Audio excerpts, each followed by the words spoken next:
FromSoft DLCs are different. Typically, when you get a DLC of a game, you get the epilogue or prologue to the story. You also get the different world. A perfect example of this can be found in Red Dead Redemption's Undead Nightmare. Without spoilers, you just beat the campaign and the game is at a clear end to the story. But the Undead Nightmare DLC took the idea of a side quest with Seth grave digging into the wrong grave and turned it into a full-blown DLC. It was packed to the brim with fun side quests and unique monsters to hunt, just like the original game had with wildlife to hunt. There was even a unicorn quest, which was the hardest part of the DLC, but the most rewarding. Again, these are all DLCs that deal with the different world of Rockstar's Old West. Maybe to be trendy with zombies in pop culture, but it worked here because it embraced the otherworldly absurdity. For DLCs that deal with prologue, we have no better example than Naughty Dog's Last of Us Left Behind, which explores the backstory of Ellie and her relationship with a former companion who she, unfortunately, had to leave behind. This contextualizes why we should care about Ellie as a character separate from Joel, and why she's made the choices she did for Joel through thick and thin, adding more care. But like most DLCs, this is all par for the course. So how does FromSoft do this differently? Why should you care? And what is their key to making the best DLCs out there?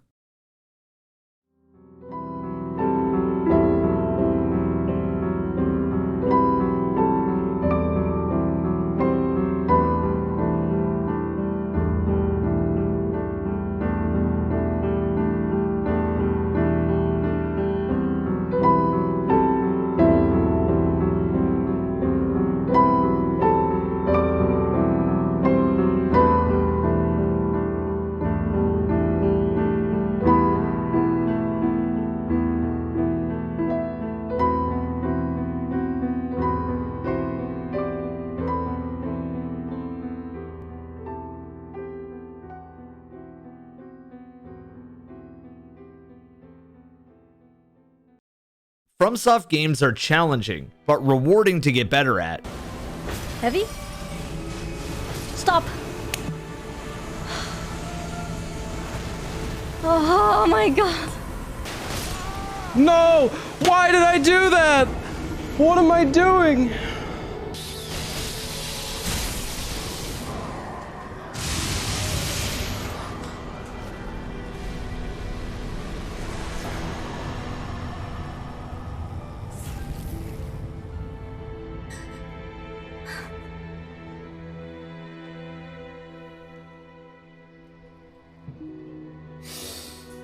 Nope, nope, nope, not doing it, not doing it, not doing it.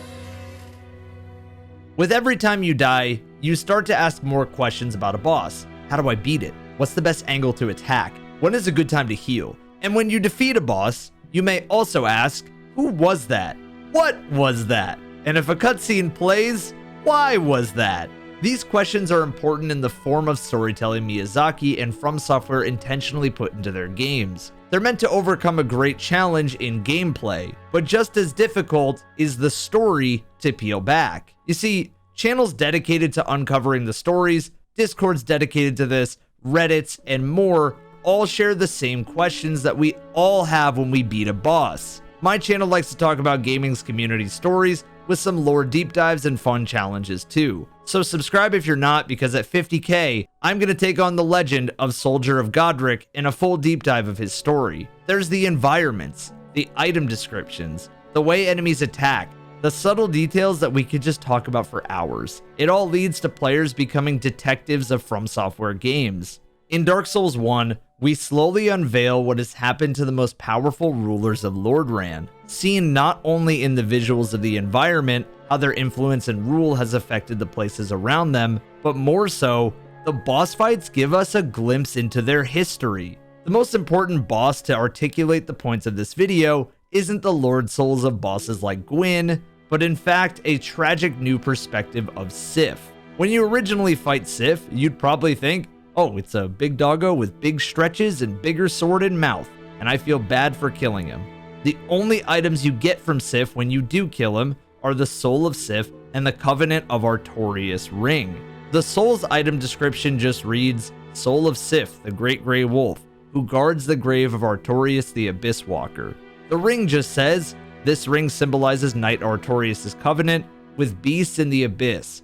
Its wearer, like Artorias, can traverse the abyss. The ring is a must to fight the 4 kings to beat the game, and nothing more is thought of this. But in the DLC, Artorias is a name that adds a complete contextualization of Sif. He's in the Darkroot Gardens because this used to be Ulasil. He's not just trying to fight you, he's trying to fight you away so you don't fall like his master did all those years ago. And when you kill him, you're advancing the plot of darkness that, while inevitable, is still sad.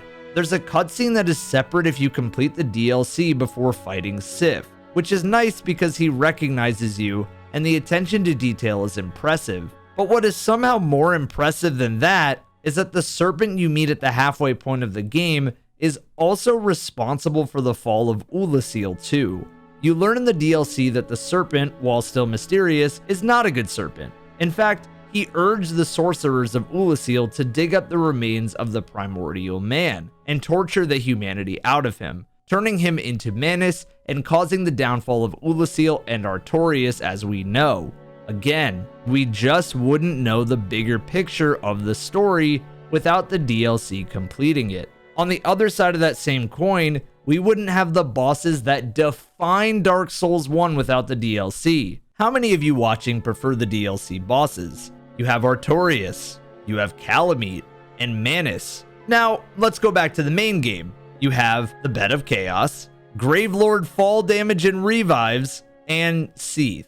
It's not to say that all main game bosses are bad. In fact, some like Quelaag, the Gargoyles, ONS, and Gwyn are amazing.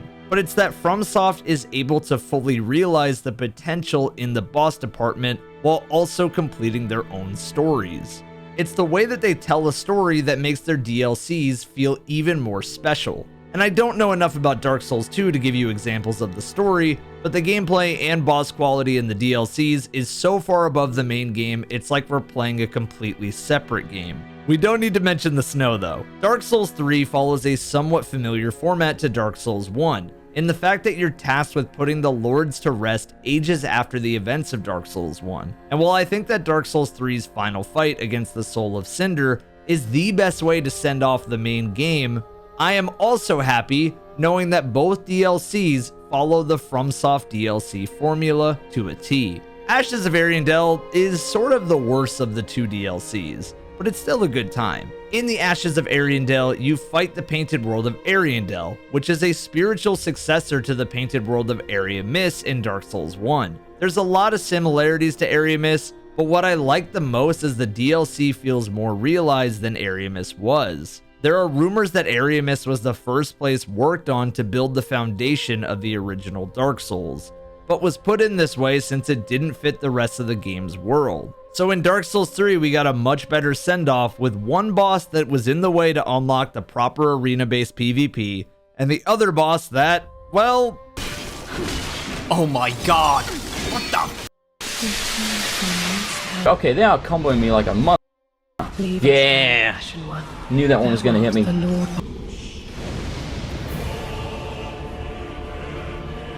What? Or what? Yay! Yay! Yay! FromSoft would follow this DLC up with one of the best DLCs of all time in the Ring City. I know you guys may be sick of the point, but the Ring City story felt like the direct contrast to Ulasil, since this was Gwyn's secret and hidden paradise. Well, at least it used to be. The Ring City is said to be located at the world's end. Despite the first flame fading, there is still a sun in the sky. There's a tall tower that hides a key component of the Ring City, which also leads to the place where the city's ruler, the Pygmy Lords, live, a barren wasteland of unknown nature. It's cool to see a DLC where the Pygmies are lords, since they're always considered the underdog and, hey wait, the Pygmies also founded humanity, so that's technically our rulers. As the story progresses, we find that touching the causes some sort of time jump. Then there's one final showdown at the end of the world against a former friend for the Dark Soul. Now, Miyazaki had said that the story of the Dark Souls 3 DLC packs was intended to cover the primary themes of the main game from a new perspective, rather than wrap up the series at large. I find this to be fitting, since the end of Dark Souls 3 is best suited for the Soul of Cinder, but this new perspective adds an end to the series in fans' minds. Miyazaki might also be saying this to make sure there's room for Dark Souls 4 one day if they need to make it. To follow this up, I believe that the Ring City offers the best bosses in Souls history. Damn it! Well hits. What are you doing? Uh-oh. No, get the there. Oh my god, new moves, of course. Of course. So now we got flipping Manus again. It's lovely. I mean, who doesn't love a cheeky two-boss fight?